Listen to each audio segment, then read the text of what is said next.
Prime Minister Modi is holding a roadshow in Dosa in Rajasthan. Congress has nominated Murari Lal Meena, a five-term MLA and former state minister, while BJP has chosen Kanhaiya Lal Meena, an ex-MLA and former state minister from the seat, setting up a showdown between two prominent Meena candidates in Dosa. The date of voting in Dosa is 19th April. In 2019, BJP candidate Harish Chandra Meena became an MP from the seat, winning 5,48,733 votes versus Savita Meena from Congress, who won 78,000 votes. Vishnu Sharma, my colleague, is joining us on the broadcast to give us more details about this. Vishnu, अगर आप मेरी बात सुन पा रहे हैं? Seat है वो कहीं ना कहीं टक्कर का मुकाबला उस पे है और इसी वजह से आज प्रधानमंत्री नरेंद्र मोदी खुद आए हैं और रोड शो उन्होंने किया है। प्रधानमंत्री के आने के बाद पूरा मोदी में दौसा नजर आया। लाखों की संख्या में लोग प्रधानमंत्री को देखने आए। 1.5 से 2 किलोमीटर का ये रोड शो था और करीब 20 से 25 मिनट प्रधानमंत्री नरेंद्र मोदी ने रोड शो किया और लोगों का अभिवादन किया। ये जो सीट है दौसा की, वो जो कांग्रेस के नेता हैं सचिन पायलट, उनके पिता की कर्म भूमि मानी जाती है। 5 बार वो यहाँ दौसा से सांसद रहे। कांग्रेस का गढ़ ये सीट मानी जाती थी, लेकिन पिछले 2 बार से कांग्रेस के उम्मीदवार यहाँ से हारते हुए नजर आ रहे हैं। लेकिन इस बार दोनों ही ओर से मजबूत कैंडिडेट उतारे गए और टक्कर का मुकाबला इस सीट पे देखा जा रहा है। इस वजह से प्रधानमंत्री खुद यहाँ पर आ रहे हैं। सिटिंग एमएलए जो है मुरारी लाल मीणा, उनको कांग्रेस ने उतारा है और कन्हैया लाल को बीजेपी ने टिकट दिया। ये और जो सिटिंग सांसद थे उनका टिकट यहाँ से काटा गया है। देखना दिलचस्प होगा कि क्या रिजल्ट निकल के आता है, लेकिन हाल फिलहाल प्रधानमंत्री के आने का प्रभाव इस सीट पर जरूर पड़ेगा, क्योंकि पूरी तरह से जो दौसा है वो मोदी में नजर आ जाया और लगातार कई जो नेता हैं उनकी जो प्रतिष्ठा है वो साथ पे लगी हुई है। किरोड़ी लाल मीणा भी इसी क्षेत्र से आते हैं। आज रोड शो के दौरान किरोड़ी लाल मीणा प्रधानमंत्री के साथ भी गाड़ी में नजर आए। वो और साथ ही सचिन पायलट भी का नाता भी यहाँ से है। तो कांग्रेस और बीजेपी में भारी टक्कर यहाँ पर है और एक बड़ा मुकाबला यहाँ पर देखने को मिलेगा। जी, जानकारी के लिए हमारे साथ जुड़ने के लिए आपका शुक्रिया। Well, the NIA has arrested the prime accused behind the first March Rameshwaram Cafe blast in Bengaluru from West Bengal. The accused had been caught from their hideout in Kolkata. The anti-terror agency has stated that Mussavir Hussain Shazib had placed the bomb at the cafe and Abdul Matheen Taha was the mastermind of this particular blast. Both of them were already wanted in a 2020 terrorism case. Well, this, as usual, has sparked a political war of words between the TMC and the BJP, with BJP Shahzad Poonawalla reiterating that TMC stands for terror, mafia and corruption, and question why the India Alliance safeguards those involved in terrorism and violence. Meanwhile, the TMC Supremo has hit back, stating that the accused were in Kolkata for a total of 2 hours and they were promptly nabbed due to the efficiency of the state police. She has further raised questions on the security in states like UP, Rajasthan, Delhi, states that are governed by the BJP, of course, some of them. The question that arises is, what were the accused doing in West Bengal, and can NIA unravel a full terror plot based on their locations? We'll talk about this with our guest. Joining us on the show is Priyanka Tibrewal, BJP spokesperson. Manav Jaiswal, TMC spokesperson, also joins us on the show. Advocate Gyanendra Mishra, political analyst, with us on the program as well. Chandni Preeti Shah, political analyst, joins us on the show as well. And Joyita Basu, editor of the Sunday Guardian, is with us on this program as well. Priyanka Tibrewal, I'll begin with you. Thank you for being here. Well, is it a proper premise that if these people were in West Bengal for a limited amount of time, it should open up a Pandora's box in which the tutu meme between the TMC and the Bharatiya Janata Party is going to start all over again? See, there's no question of tutu meme, and the facts speak for itself. Now, whatever the TMC may say, but there is a history that in the past also, West Bengal has been a safe place for these kind of terrorists, because they somehow feel secured here, and the reason is best known to the West Bengal government. Why is it so? See, if I don't go too far or too back in the history, just check in the same year, 2024, February 11th, carbine was seized from some Maoist hideouts in West Bengal. And where was this seized from? This was seized from a place called Pailan, which is Joka, the constituency of Abhishek Banerjee. So today they were raising a lot of things, speaking about Kaki, from where these terrorists were arrested. But the matter of fact remains that they are arrested from West Bengal. How and from where do they get the courage to come and stay in this state? Because definitely there is some kind of, backing which they get. Now today they were saying that, see, our police was so active. No, sir. Where was your police? It is the National Investigative Agency who stepped in. Otherwise, your police has always been here. Why don't they catch? See, most of the cases, if you go in the past, you will see that people from Murshidabad and many people whose background is from West Bengal, they were involved in terrorist activities. Now, where is all this coming from? Who is giving all this kind of aid? See, when the Chief Minister herself welcomes illegal immigrants from Bangladesh, just for a vote bank politics, all this will definitely happen. There is no growth, no industrialization, no jobs. What will the youngsters of West Bengal do? That is what they are doing. Okay, let's get a response to what exactly you have said from Manav Jaiswal, TMC spokesperson as well. Manav, how do you interpret these allegations that the BJP is making against you, that Bengal, in essence, is becoming a safe haven for criminals and criminal activities, and the government seems to be turning a blind eye towards this? First of all, namaskar to the nation. It's so contradictory. My friend Venkat Agrawal, she calculates it and says it that it's a safe haven. But unfortunately, she is the only one who's stating that they've been arrested. So if you're being arrested by the Bengal police, definitely it's not a safe haven. It is good that people feel it's a safe haven, but eventually they land up in a trap, which is actually behind the bars. Now I want to understand, like these two people, the terrorists, they've been absconding for almost 4 years. What was the NIA doing? Were they waiting for this election time so that the serial blasts happening and they would be able to snatch them from these states which are not BJP ruled states? Unfortunately, they are out since 2020. They are lookouts. What did the Bengal police do? It supported the NIA, and the comment from any political party does not make any sense. Because NIA, from the official Twitter handle, from the official page, they have recommended the work and the efforts and the cognizance that the state police had with the NIA. This is the partnership that we are talking about, the federal structure of the country. But definitely the BJP Neta would not know what is the federal structure, because they don't even know what is the country at large. How does a country work? What are the different states? What is the ethnicity and the importance of every state in the security and strengthening the country at large? I would like to understand, when you call someone a terrorist, and when NIA is at a lookout, so he is hopping all states from Bengaluru all the way to Kolkata, which is almost 2,000 plus odd kilometers.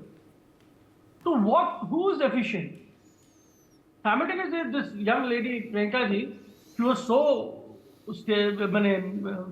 witness to this, Bangladeshis coming to Bengal, getting settlements here. So she's actually challenging Amit Shah's role. Probably the BSF, the CRPF, which is working on the border area, they're not competent in it. So Amit Shah should resign. No, but she would not talk about Mr. Amit Shah, because Amit Shah is the Lord of the Ring. He is the Masiha. So you want to make people, India, they should trust you. You believe that Indian people are stupid. We are not intelligent. We don't know who will look after the border. If you are not competent enough to looking after taking care of the border area, resign. Everybody knows that they are not allowing people, they are not allowing the government to acquire border areas here. Okay. What is he talking? The entire world knows only Okay, let Joyita respond to that. Joyita, how do you respond to what Mr. Jaiswal is saying? Joyita Basu? Well, frankly, I don't see any reason to reply to any, political tirade against anyone. How is the TMC at fault if these criminals are found in Bengal? Is this basically the premise? Let's look at it this way. It's a matter of national security. And, I don't think TMC is well equipped to understand that feature, okay? I hope they're able to, given that law and order is a state subject, I hope they're able to maintain, but I don't think they should be going beyond that and talking about national security, what exactly happens, what exactly impacts what and all these things. I think certain things are beyond their, capability, let's put it this way. So having said that, this matter is extremely serious. what has happened, and it seems these two people, these two guys, they were part of the ISIS cells. You see, one particular, I am going to give a totally strict, security answer to it. What we are witnessing nowadays is that, these are lone wolf attacks, and that is what our agencies have to be very careful of, because you see, one of these reasons that this happens is that they can get away by doing these. These are indoctrinated people. They will attack something and then they get away with it, because if they try to, God forbid, if they try to, go for a bigger attack, they will generally get caught. But yes, why West Bengal? Apart from the fact that it's easy to cross over from West Bengal to Bangladesh. So because of that is one of the reasons. And again, as I said, this is not a political response, but yes, what has happened is that there is a perception that there is a safe haven that is there. You see, just as certain borders are very porous, for different reasons, the India-Bangladesh border is also porous. One of the reasons being riverine. A large part of that, large section of that border is riverine. It is not possible, humanly possible, for any agency to monitor it 24/7. Such infiltrations do not happen much from the international border that is separating, say for example, Punjab or Rajasthan, primarily because it is wholly fenced, but that is not the case this side. So, infiltration is much easier. But having said that, we all know the problem that is there, exists in West Bengal. Which is? Well, it is seen as a safe haven by certain people. All right. So, I think and again, as I said, perhaps they were trying to cross over to Bangladesh. Okay. Advocate Mishra, how do you respond to this? Is Bengal becoming a safe haven for a certain type of elements who are looking to compromise national security? Obviously, this is a statement loaded with the political expediencies. I think it's not fair and proper to categorize in a state like this being the safe haven of terrorists, as if the government is proactively and knowingly protecting the elements which are detrimental to the unity and integrity of nation. I think this is a very loaded statement, and these kind of statements should be made, with the seriousness that it requires.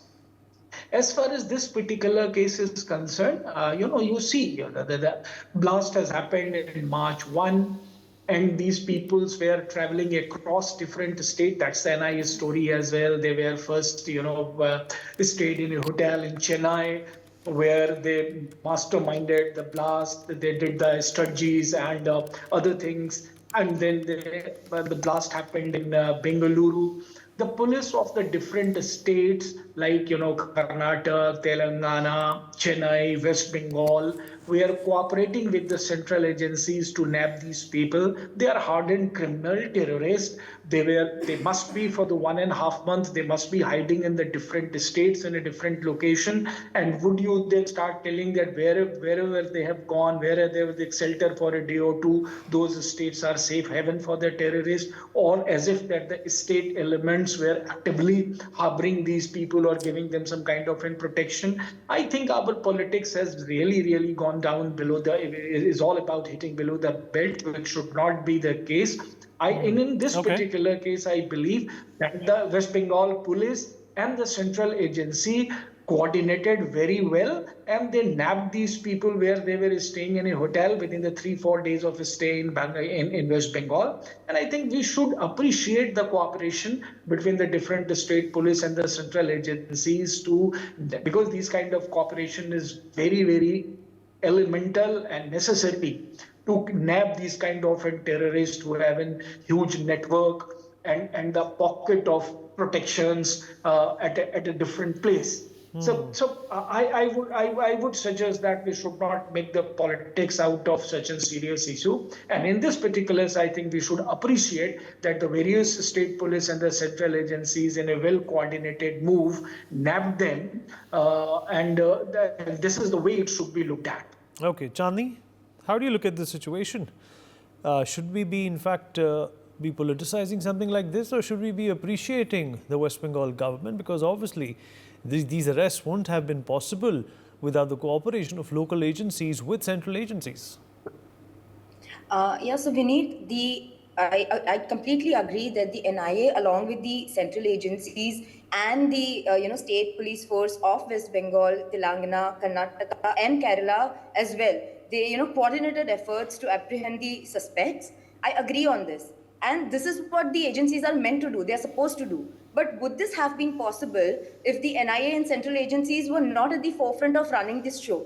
I highly doubt it, because if you see from March 1, when the blast happened, until March 13th, the NIA stepped in on March 3. Within a span of 10 days, the NIA identified both the accused, Mussavir Hussain Shazib, who was the one who carried out the blast, and Abdul Matheen Taha, who was the mastermind. And in those 13 days, what was the government of Karnataka doing? In fact, what was the entire opposition of INDI alliance doing? They were busy peddling lies that it was a cylinder blast. They were hell-bent to prove that it was a business rivalry and not a terror attack, when it was established that IED explosive was indeed used. Now, when NIA finally tracked the location of both these accused in Bengal, the BJP cast aspersions on the Mamta-led government. The whole opposition got rattled. They weren't this rattled even at the time of the blast. Let's not forget, just a couple of days back, NIA officers were attacked in Bengal. So if the governance under Mamta Banerjee is being questioned, it's because of their conduct that has been in the past. But they have another level of thrill, because when they get to know that a BJP person has been called by the NIA, so much so that the health minister of Karnataka puts up an unverified and completely false information that the NIA hasn't detained a BJP worker under suspicion, the NIA had to come out and clarify that he was called as a witness. And right under the nose of the Karnataka government, an ISIS module is being operated. This is huge. I mean, what is the government doing? No opposition. Nobody in the opposition is questioning it. I mean, how do they not know about the existence of Al-Hind? And if they did know, what did they do about it? If NIA had not come into the picture, which the government actually badly wanted, the investigation would have botched up and could have taken a complete U-turn. They wanted to keep everything under their control, so they could pin it down on some business rivalry, or even better, just conclude it as a cylinder blast. This is the same Karnataka where Pakistan Zindabad slogans were raised just days before this blast happened. And it's the same opposition that was hounding the central government during the Pulwama attack. So why should not the Karnataka government, or be it the Bengal government, be questioned? Why should not they be held accountable for having an ISIS model in the state and for harboring the criminals? All right. Okay. That's a very valid point. The governments obviously need to be answerable, Priyanka Tibrewal, but need it be politicized? Need it become the agenda of the day for someone like a Shazad Poonawalla to in fact target the entire government of Bengal, to prove some sort of semblance into what went here? No, but why do you call it politicization? Because, see, these are the facts which we are speaking. I gave you the figures and the dates when I spoke earlier. Now also another incident I will tell you was of 28 November 2014, who caught Mir Mohammad Noor Jaman and Mujahideen from Rajiraj in West Bengal. It was the NIA and not the local police. See, they said that we don't believe in federal structure. Their federalism and the essence of federalism, which they understand, was well seen when the NIA went to arrest the criminals, the accused, who were members of TMC in Bhupatinagar. What did they do? They filed charges of molestation and sexual assault on the NIA officers, though they are, then pulled by the High Court, and then they have been passed, the orders have been passed, not to arrest those officers. Now, this is their cooperation and federalism. So definitely we will say that it is a safe haven in West Bengal, because you see, these are the reports. Not just me, even the West Bengal police will say that when Rohingyas come down, they are given safe place to settle down here. Why? And everything is a vote bank politics. Because Mamata Banerjee supports the minorities no matter from wherever they come. She can also issue voter cards to the people coming from Pakistan, provided they give her vote. So this is what is happening. They are trying to change the demographic of West Bengal, and that's a fact. Okay. Manav, how do you respond to that? Well, these young ladies are very commendable. Their research, their total attributes towards the Bengal development is really commendable. The knowledge is hugely commendable. But they forget that without the effort, without the help, without the aid of the local policing, this is not possible. That's very natural. They are not Brahma, Vishnu, Mahesh, the NIA. They could not catch hold of these culprits for the last 4 years. That is proven track. So how does that happen? The blast took place on 1st of March. He is not even aware about the date of the blast. He's not even aware about the date of the blast. Let him finish his point. Priyanka, let him finish his point. What is required? You're not aware. You're not aware. These I am aware than more than you. These are fugitives which have been looked out for since 2020. That is I am talking about the blast, the Rameshwaram Cafe blast. Rameshwaram blast would have happened if there Let him finish, Priyanka. Priyanka, let him Research. finish. Okay, we're not going to get anywhere. Priyanka, let him finish. I'll come back to you. Let him finish. Now, simultaneously, I want to understand myself. What does the government do? Do we aid these terrorists or we get them arrested? So, being a genuine Deshbhakt, being a terror for all the terrorists in the country, Mamata Banerjee government has done every effort to get them arrested. We did it. And time and again it has been proven. You can go about talking about the incident that happened in Bhupati Nagar. You also know that how these NIA people went in there. They have been hand in gloves with your SP who has been removed now. So if he was so genuine, why Jitendra Tiwari had to go and visit him in a room with a bag full of what? I don't know. You know it very well. Why Mamata Banerjee sat outside the police commissioner's house if he was so genuine? Why did she sit outside the house of Rajiv Kumar to hide which file? Of Narga Shadda to hide what evidences? You have time, you have time. What is so hurry? अरे भाई बोलोगे तो सुनने के लिए तैयार हो. Why you telling me what this is what the I'm very cool headed, don't worry. Chandni is so quiet. You do not have the answers of the questions. You do not have the answers of the questions. So whatever drums you may beat about Mamata Banerjee, one second, Priyanka, let him finish. Who are you trying to please?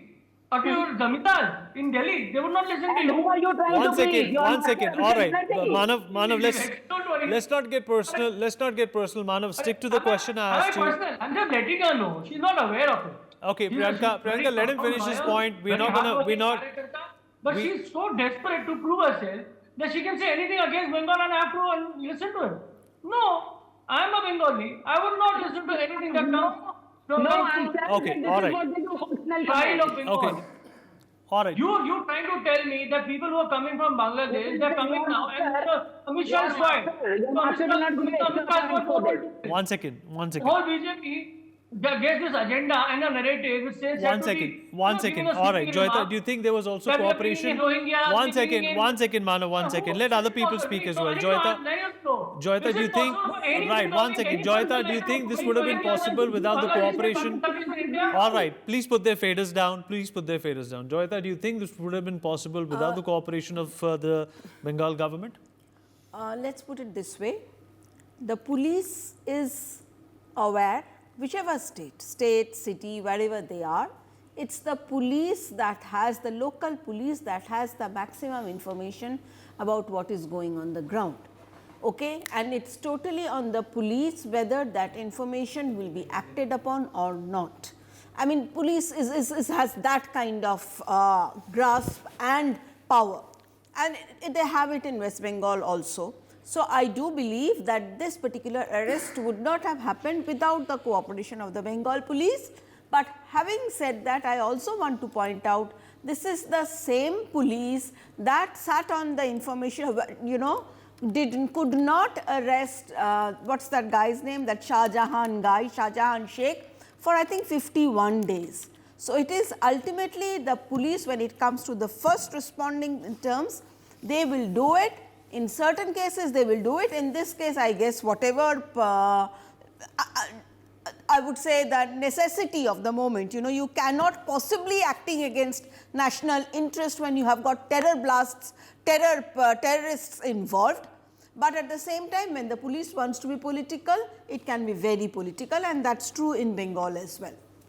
Okay. Advocate Mishra, how do you respond to what Joyita has said, that the police perhaps, knows what's happening and sometimes they choose to look the other way, depending on... object. That's